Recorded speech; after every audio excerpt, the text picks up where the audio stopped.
Antes de proceder com a leitura, eu quero agradecer, e tenho aprendido assim, sempre ser grato pelas as oportunidades que se nos dão. Quero agradecer aqui a nossa irmã Ivone, que tem cedido o púlpito, hoje seria o culto da família, foi aliado por conta das chuvas e a irmã preferiu ainda assim continuar com a minha pessoa aqui trazendo a reflexão. Eu quero agradecer a irmã por isso, é bom sermos gratos, e também quero agradecer ao pastor. Eu tenho aprendido que onde o pai está, o filho se senta, mas generosamente o pastor ele tem me acolhido aqui, tem acolhido os cooperadores, e eu quero externar minha gratidão a essas duas pessoas hoje. Que Deus abençoe, e saber que é muito bom nós sermos úteis à obra de Deus nesta noite. Então, meus amados irmãos, Mateus capítulo 11, versículo, eu li o versículo 28, mas seria bom se nós lesse a partir do versículo 25, até para poder contextualizar essa leitura. Vou deixar um tempo para os irmãos abrirem, obviamente, teremos alguns minutos para refletir, e eu não quero apressar os irmãos. Mateus 11, começaremos a partir do versículo 25.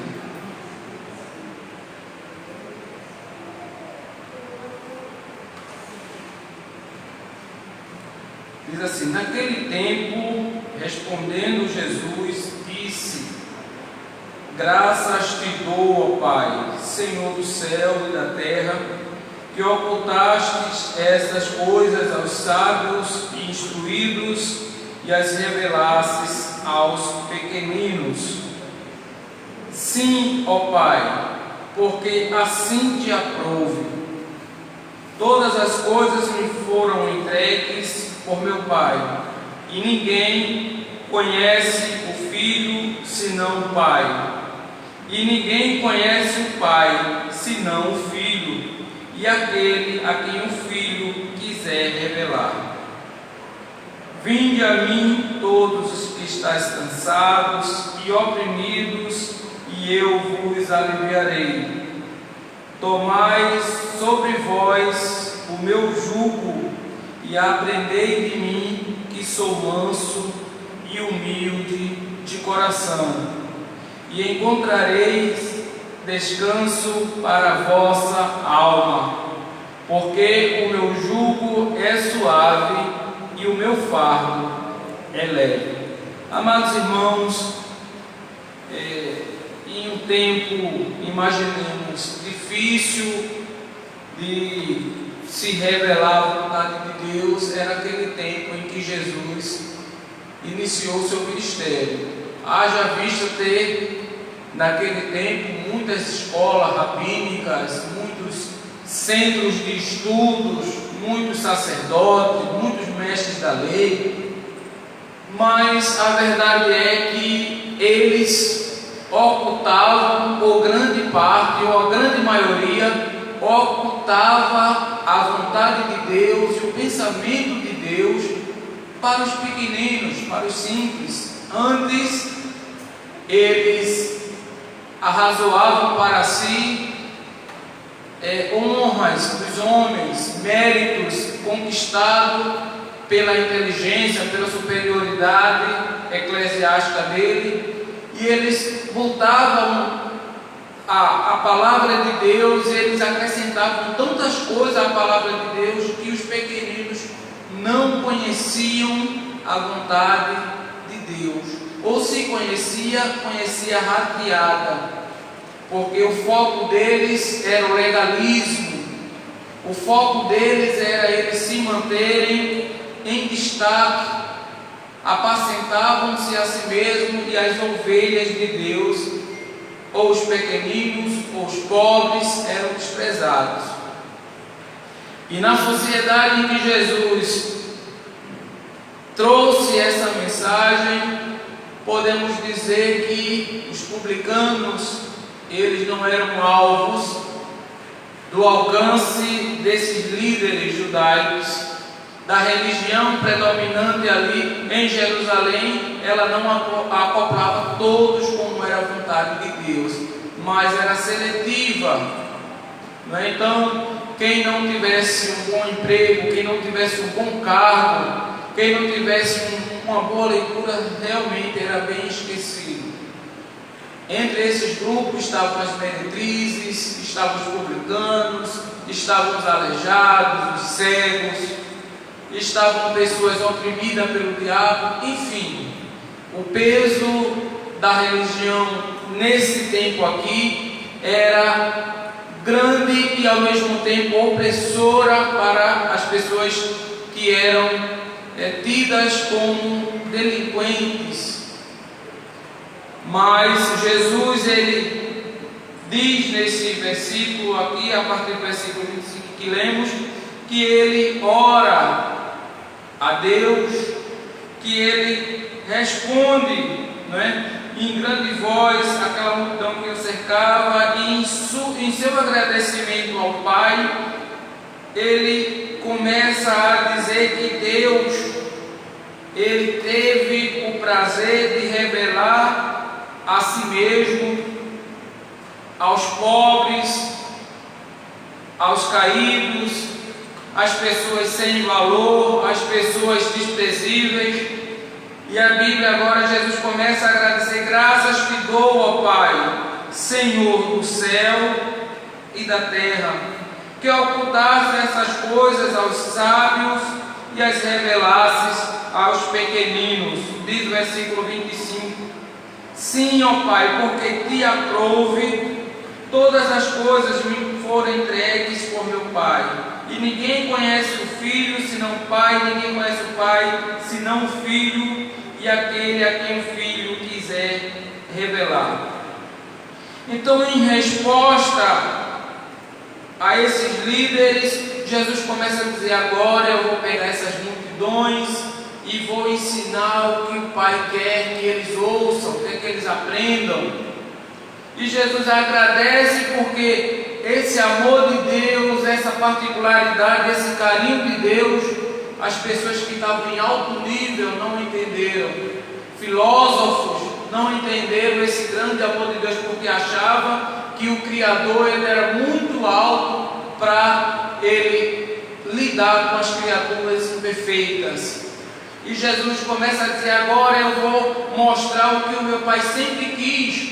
Era que os pequeninos, os desprezíveis, aquelas pessoas que estão à beira do caminho, à beira da religião, elas ouçam a voz do meu Pai. E o meu Pai entregou isso a mim, e portanto eu agora sou comissionado a levar esse amor, ou esse conhecimento de Deus para essas pessoas. No versículo 28, Jesus começa a dizer: vinde a mim todos que estáis cansados e oprimidos, e eu vos aliviarei. Então eu acredito, meus irmãos, que todos sabem que a doença, ou uma das doenças desse século, o século das luzes, século da tecnologia, das novidades, das invenções, ele traz também consigo o cansaço, e ele traz opressão para muitas pessoas. Haja vista que muitas pessoas, eles querem se amoldar a esses costumes novos, a esse padrão muitas vezes de beleza, a esse padrão que o mundo se ensina todos os dias nos periódicos, jornais, novelas. E de fato muitas pessoas têm se tornado oprimidas e cansadas. Cansadas porque o pecado satisfaz só a alma por alguns segundos, e você precisa repetir, repeti-lo, de ponto que depois sua alma está cansada, fadigada, oprimida. E eu quero dizer para os irmãos, e é o título da minha mensagem hoje, o chamado de Deus. Para esse tipo de gente que já porta essa doença do século 21, e no tempo de Jesus já haviam muitos cansados e muito oprimidos, e hoje não fica de fora esse grupo de pessoas. Então, no primeiro momento, irmãos, vamos entender o que significa o chamado. Se você for num dicionário, ele vai dizer que primeiro é um ato de pronunciar o nome de alguém para pedir aproximação ou verificar a presença. Ato de pronunciar o nome. Então, ecoa logo nos meus ouvidos Deus chamando pelas pessoas pelo seu nome. José, Carlos, Maria, muitas vezes até o trem que está cansado das lutas e tem de se ouvir solto, Gerane, Deus chamando para que nós possamos aliviar nosso cansaço e nossa bagagem, não é? Então, Deus, Ele chama pelo nome para que alguém se aproxime dele, para que alguém ouça. É como que tivesse numa sala de aula a professora chamando: Joãozinho, Maria, e presente, professora, presente, professora. Deus chama as pessoas a que eles venham para obter o alívio de Jesus, às vezes pelo nome. E o dicionário ainda vai dizer que é um ato de atrair a atenção por meio do som e do gesto. E não foi isso que Jesus fez? Falou: quem estiver cansado e oprimido, viesse a Ele. De forma, meus irmãos, que a Bíblia, ela de Gênesis até Apocalipse, ela revela que Deus chamou homens e Deus chamou mulheres para obras específicas, com um propósito específico. E se você analisar em Apocalipse capítulo 3, versículo 20, a gente já ecoa esse chamado de Deus para nós. Apocalipse 3 e 20 diz: eis que estou à porta e bato. Se alguém ouvir a minha voz e abrir a porta, entrarei em sua casa e com ele cearei e ele comigo. Entendam aí, quando Apocalipse, Jesus fala isso em Apocalipse, ele vai usar se alguém ouvir. E alguém vai perguntar: irmão Roberto, quem é esse alguém? Então o texto, quando ele diz alguém, é qualquer pessoa viva, qualquer pessoa que esteja pronto a ouvir o seu chamado. Em Apocalipse capítulo 22, versículo 17, o texto sagrado diz: e o Espírito e a esposa dizem: vem. Um convite de novo. E quem ouve, diga: vem. E quem tem sede, venha. E quem quiser, tome de graça da água da vida. De novo nós vemos esse convite, primeiro para quem ouve e também para quem tem sede. E a Bíblia diz, ainda continua dizendo: e quem quiser. Se você ouve, se você tem sede e se você quer, venha. E o que é que Jesus está propondo em troca? Tome de graça, tome de graça da água da vida. Ou seja, eu não vou impor a você que vim pelo ouvir, pela sua sede e pela sua iniciativa de querer. Eu vou dar de graça, sem peso, sem legalismo, sem essas coisas de incrementações, de que você tem que andar de joelho, de que você tem que sofrer, acender vela de sétimo dia. mas a Bíblia diz: eu dou de graça.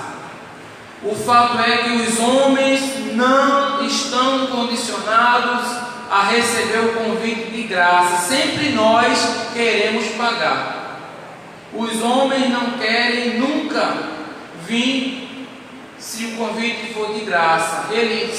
Os homens, na maioria das vezes, é tão vaidosos que eles querem pagar. Agora, pagar com o que, irmãos? Com sofrimento? Pagar com legalismo?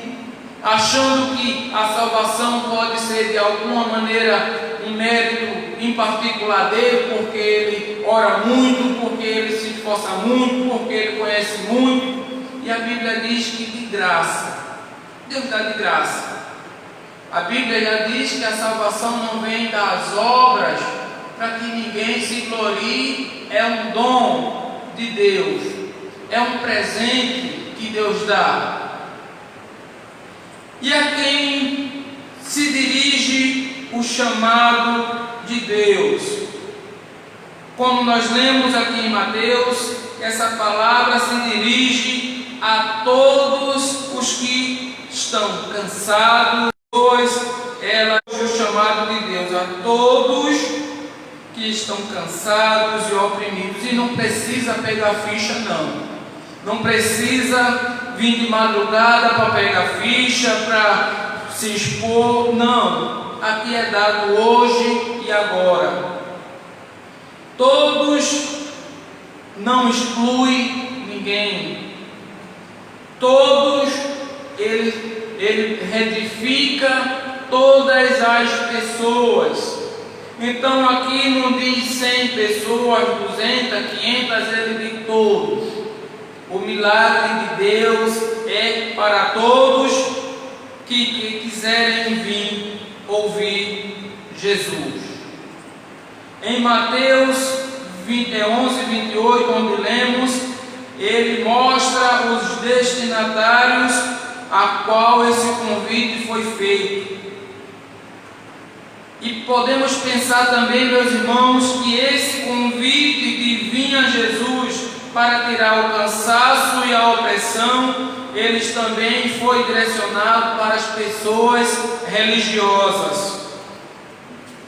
Então, nós vemos em João capítulo 3, versículo de 1 a 2, um certo homem, um príncipe dos judeus, que compunha aquele seleto grupo do Sinédrio, hoje contextualizando seria o Supremo Tribunal Federal do nosso país. Então eles tinham o domínio tanto da religião como da política em Israel, trabalhando em conjunto com os governadores romanos, de forma que ele controlava a religião e outros assuntos junto com o governo romano. Então era um homem de destaque, era um homem de eminência.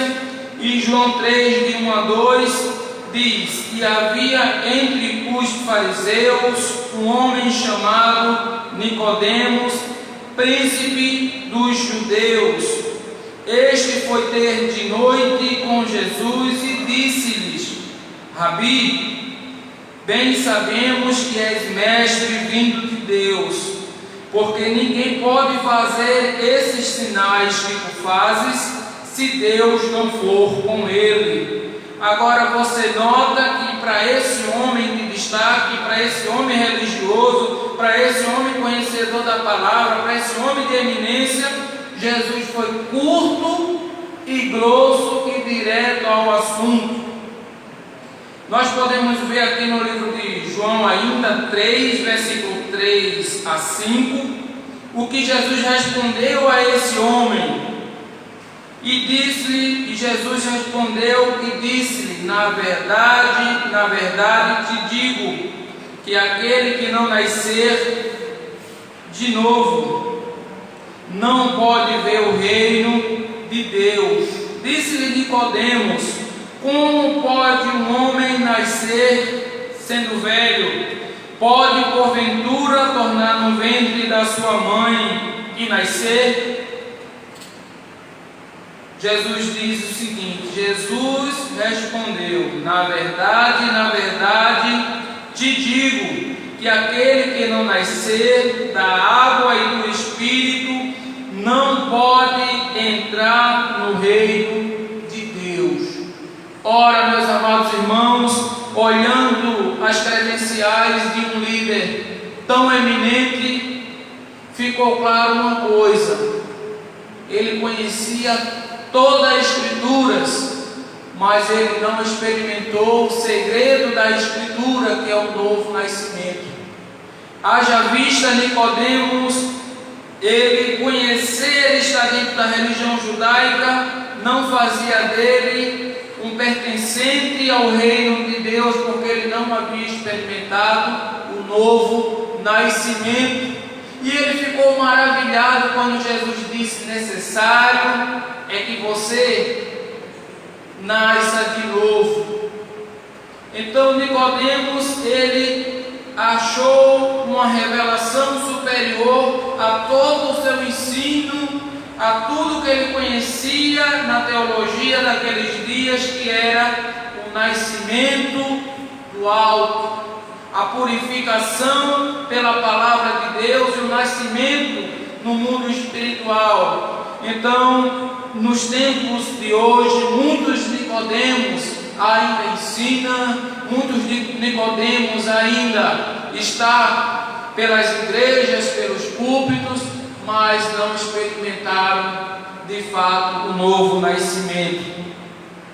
E é de fato, meus irmãos, para essas pessoas religiosas também, que Jesus se revela como o portador desse convite. As pessoas que por si só acham que já sabem tudo, mas não experimentaram o melhor dos dons, que é o dom de nascer de novo.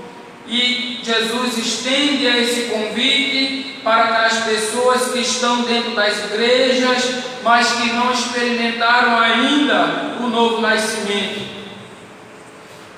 A terceira classe de pessoas que Jesus estende ao convite são as pessoas desorientadas, né? E eu trouxe aqui a caráter para este culto a mulher samaritana.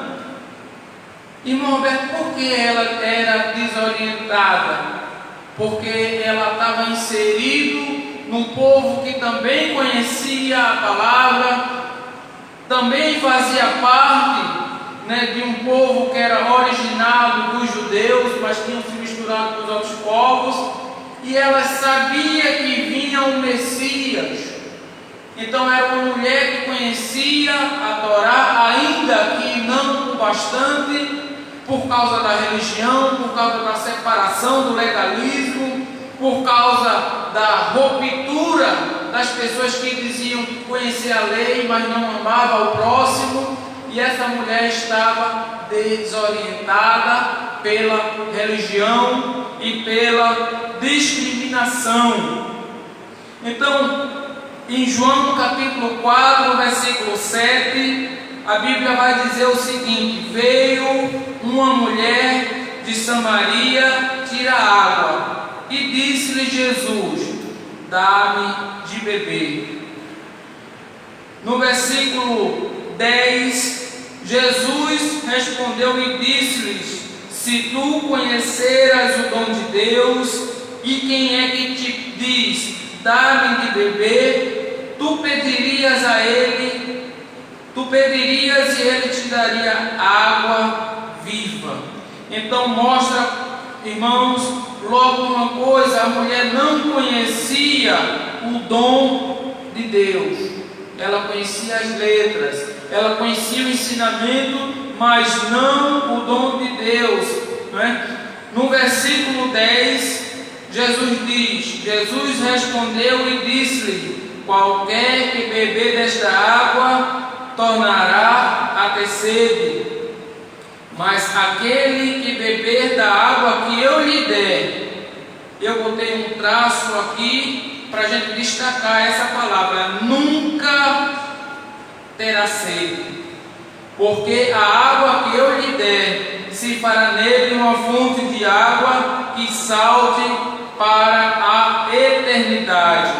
Compreendendo agora que Jesus não era mais um mestre legalista judeu, compreendendo que Jesus não era um mero expositor das Escrituras e entendendo agora ela que Jesus falava e não somente aos seus ouvidos, mas à sua alma, ao seu coração, de uma maneira que ela entendeu, no versículo 13 a 15, a Bíblia vai dizer o seguinte: disse-lhe a mulher: Senhor, dai-me dessa água, para que não mais tenha sede e não venha aqui tirá-la.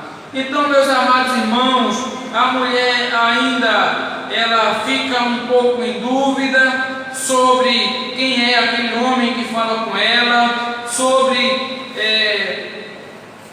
aquele judeu que àquela hora do dia lhe anuncia coisas maravilhosas, e essa mulher ela reconhece que ele é um profeta. Se os irmãos lerem o versículo, o capítulo 4 de João, a história toda, vai ver que houve esse intenso diálogo com ela, e no final ela se desloca ao seu povoado e chama os moradores dali e diz: olha, eu encontrei o Messias. De forma que Jesus se revelou para uma mulher, de forma que Jesus se revelou a uma mulher desorientada, Jesus se revelou para uma mulher que talvez estivesse à margem da religião oficial de Israel. Mas por quê, irmãos? Porque ele muito a amava. Porque Jesus ele não faz distinção de pessoas, de regiões, de países, mas ele quer se revelar e revelar o amor de Deus. E à medida que essa mulher crê e passa para os seus conterrâneos, e eles dizem uma frase muito interessante: agora não é mais pelo que essa mulher diz, mas pelo que nós presenciamos, que chama Jesus e que fique com ele alguns dias. Assim Jesus cumpre o projeto de Deus, o chamado de Deus para a vida daquela mulher, e ela com certeza obedeceu a voz de Cristo e está salva para a glória de Deus. O quarto grupo de pessoas, não é? São aquelas pessoas manchadas de sangue, manchadas pelo pecado, manchada pelos vícios, e quis destacar o apóstolo Paulo. O apóstolo Paulo, ele era como Nicodemos, um homem importante, um homem erudito, um homem conhecedor das Escrituras, mas ele as interpretava erroneamente.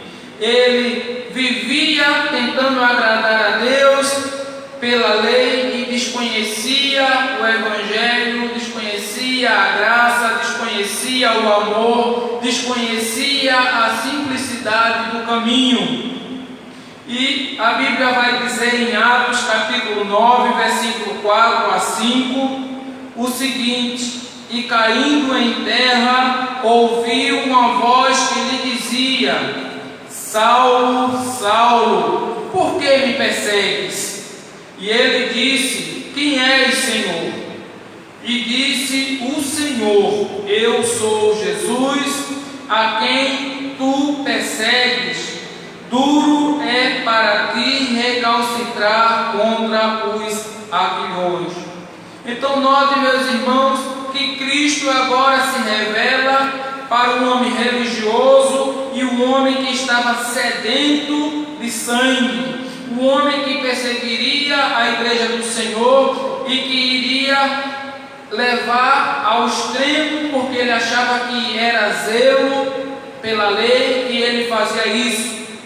E aos meus olhos e aos olhos dos irmãos, ninguém acreditaria que Deus teria o chamado para Paulo. Antes, eu acredito que oraríamos para Deus matá-lo, para tirar ele do nosso caminho. Mas vejamos o que diz aqui em Atos capítulo 9, versículo 15. Disse, porém, o Senhor: vai, porque este é para mim um vaso escolhido para levar o meu nome diante dos gentios e dos reis e dos filhos de Israel. Então aqui, meus amados irmãos, o sacerdote, o homem, o servo de Deus, Ananias, ele recebe o convite de Deus para orar por Paulo, e ele teme, porque diz: esse homem, ele tem a fama de que ele é perseguidor do povo de Deus, ele persegue, ele mata, ele lança na prisão. E será que Deus tem realmente escolhido esse homem? E Deus diz: olha, eu tenho escolhido ele para levar o meu nome diante dos gentios. Então, para simplificar, Deus tem um chamado para as pessoas que, pela força do pecado, fizeram crimes terríveis, crimes perversos, crimes que machucou o seu semelhante, que maculou a imagem dos seus semelhantes. E Deus não esquece desse grupo de pessoas. Assim como o apóstolo Paulo foi vaso de bênção para a obra de Deus depois que entendeu o Evangelho, eu posso também afirmar que dentro dessa casa, dentro de muitas casas que levam o título de igreja, que servem ao Senhor, tem muitas pessoas transformadas, pessoas que mataram, pessoas que roubaram, pessoas que cometeram tantos crimes que aos nossos olhos não tem perdão. Nós podemos ver que elas foram regeneradas. E é esse tipo de pessoas que Jesus também oferece o seu chamado, o seu descanso.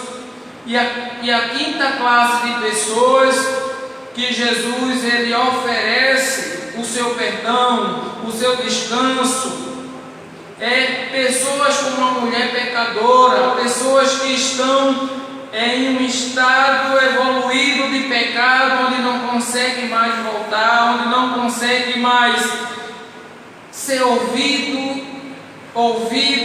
e nem acreditada por ninguém. Hoje na nossa sociedade é comum se excluir pessoas e é comum jogar ao relento aquelas pessoas que não preenchem certos requisitos para a sociedade atual. A Bíblia diz em Lucas capítulo 7, versículo 37 ao 39: eis uma mulher da cidade, uma pecadora, sabendo que ele estava à mesa em casa do fariseu, levou um vaso de alabastro com unguento, e estando por detrás aos seus pés, chorando, começou a rogar-lhe os pés, regar-lhes os pés com lágrimas, e enxugava-lhe com os cabelos da sua cabeça, e beijava-lhe os pés, e ungia-o com unguento. Quando viu o fariseu que o tinha convidado, falava consigo, dizendo: se este fora profeta, bem saberia que quem e qual é a mulher que lhe tocou, pois é uma pecadora. Lucas 7,44 vai dizer o seguinte: e voltando-se para a mulher, disse a Simão: vês tu esta mulher?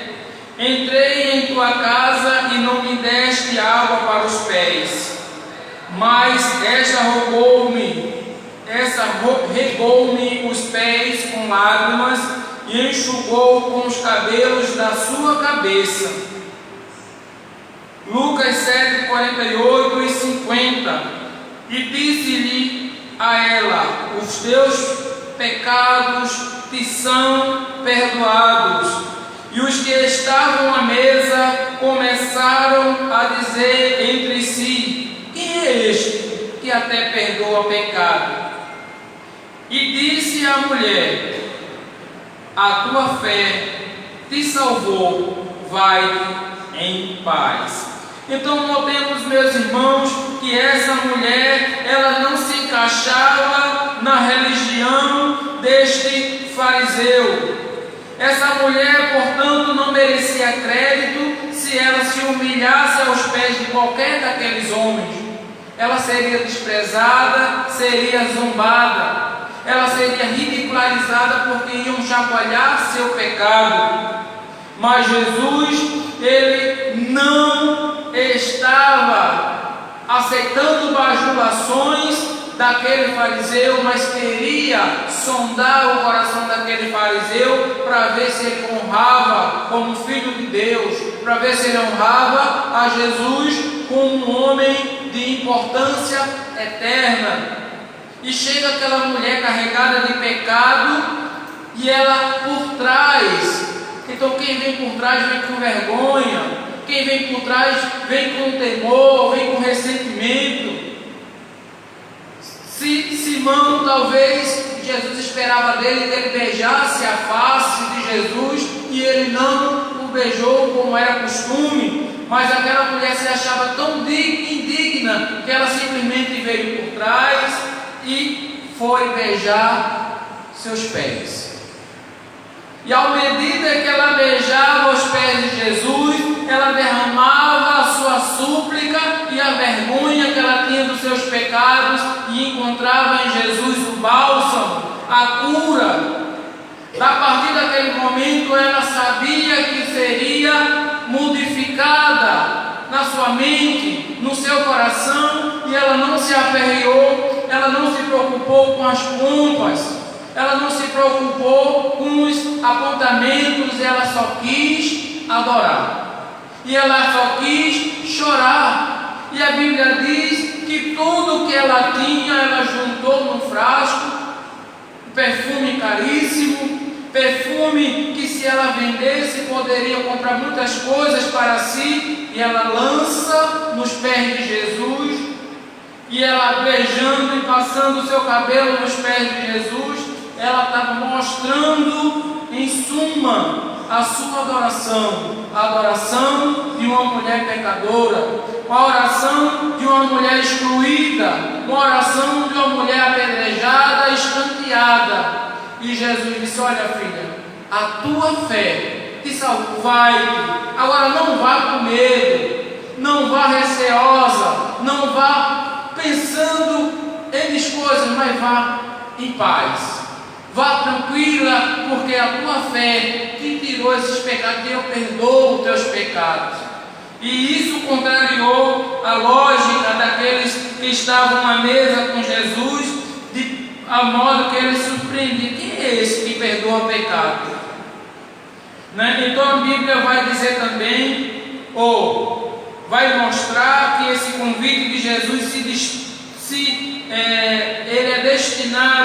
se destina a pessoas que nós podemos ver na carta de Coríntios, capítulo 6, versículo 9 a 11.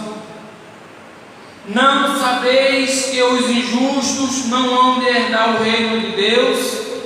Não erreis, nem os devassos, nem os idólatras, nem os adúlteros, nem os efeminados, nem os sodomitas, nem os ladrões, nem os avarentos, nem os bêbados, nem os maldizentes, nem os roubadores herdarão o reino de Deus.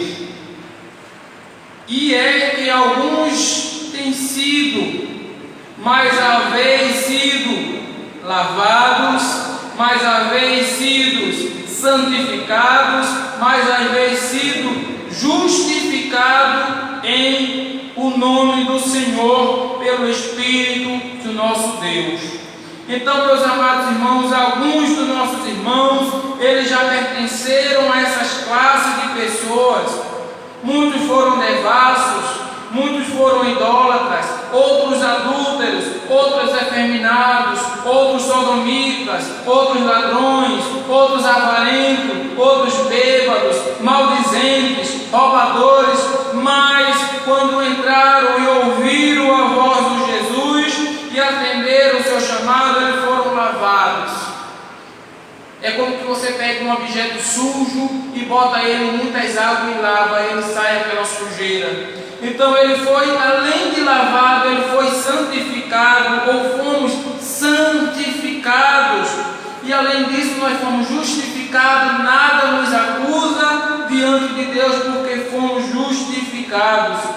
E a Bíblia vai dizer que nós fomos justificados, santificados e lavados pelo Senhor Jesus e pelo Espírito do nosso Deus.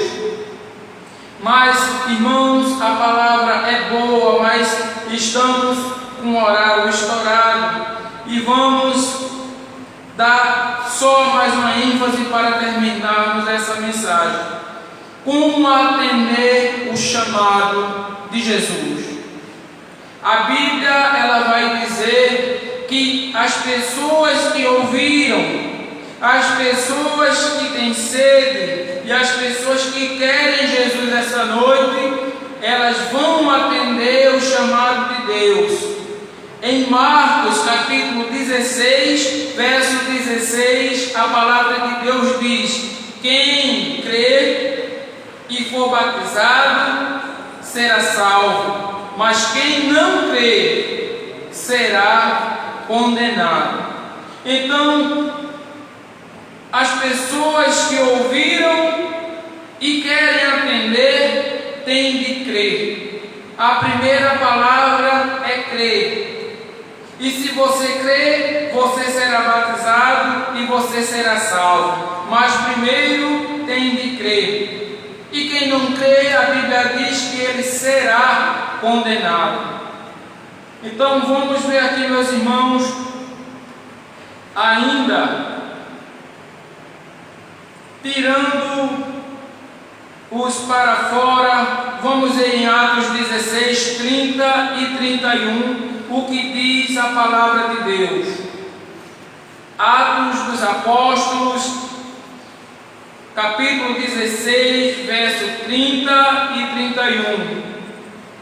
E tirando-os para fora, disse: Senhores, o que é necessário que eu faça para me salvar? E eles disseram: crê no Senhor Jesus Cristo e serás salvo, tu e tua casa. Então você vê, meus amados irmãos, que essa pergunta também é a pergunta da sociedade em que estamos inseridos, onde muitas classes, muitas pessoas, muitos eruditos tentam responder o que a pessoa deve fazer para ser salvo. Outros acreditam que é uma boa mente, meditação, chá, e diz que eu devo meditar. Outros dizem que eu devo levar uma cruz de madeira, subir uma escadaria para ser salvo. Mas a palavra de Deus diz: crê no Senhor Jesus e serás salvo. Não somente você, mas você vai ser portador de luz para que sua casa também seja salva. Não é? Então nós vemos aqui, meus irmãos, que uma das exigências para entrar no reino de Jesus é crer.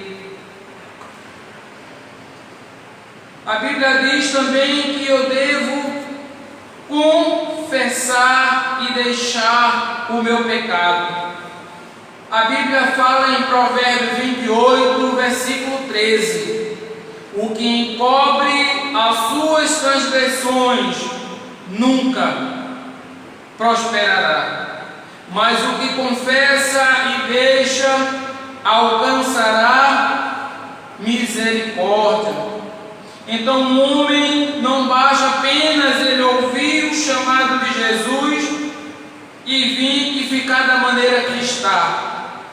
Então é necessário que ele se aproxime de Jesus e ele confesse para Jesus as suas transgressões e não encubra, porque se ele encobrir e ele ocultar, nunca ele prosperará. Mas aquele que confessar com a sua boca alcançará misericórdia. Isaías capítulo 55, versículo 7: deixe o ímpio o seu caminho e o homem maligno os seus pensamentos, e se converta ao Senhor, que se compadecerá dele. Torne para o nosso Deus, porque grandioso é em perdoar. E nós vemos de novo a palavra converter, a palavra voltar, e a palavra também compadecerá de Deus para essas pessoas. Lucas capítulo 12, versículo 8: E digo-vos que todo aquele que me confessar diante dos homens, também o Filho do Homem o confessará diante dos anjos de Deus. João no capítulo 4, versículo 15, a Bíblia diz: qualquer, pode ser qualquer um, irmão, qualquer que confessar que Jesus é o Filho de Deus, está nele e ele em Deus.